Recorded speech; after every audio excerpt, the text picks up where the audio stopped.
Durim Bamit 36 vjeçari i ndaluar si personi që ishte paguar për t'i bërë atentat 2 deputetëve Doshi e Fufi, ka mohuar çdo akuzë para prokurorisë.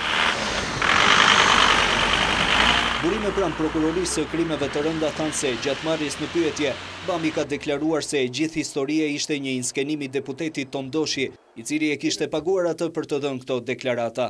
Madje 36 vjeçari nga fushkëruja ka shkuar më tej duke thënë para oficerëve gjyqësor se deputeti i kishte dhënë atij një automjet Luksoze, ndërsa i kishte detyruar të shkonte te ministri i Brendshëm Tahiri dhe të tregonte versionin e tij të ngjarjes ku përfshihej dhe kreu i kuvendit.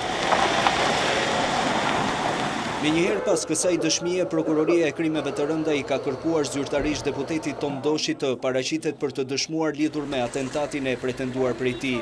Një ditë pasi u urdhërua nisja e hetimeve nga kreu i organit qendror të akuzës Adriatik Llalla, prokurorët e krimeve të rënda kanë filluar të lëvizin. Çështja e hetimit mbi deklaratat e bëra nga Ton Doshi pas përjashtimit nga grupi parlamentar socialist i është besuar prokurorit për parim kulluri. Pas deklaratave të deputetit, policia ndaloi në pikën doganore të Hanit të Hotit Durim Bamin, teksa përpiqej të largohej në drejtim të Malit të Zi. Ai u soll me urgjencë në Tiranë në masa të repta sigurie.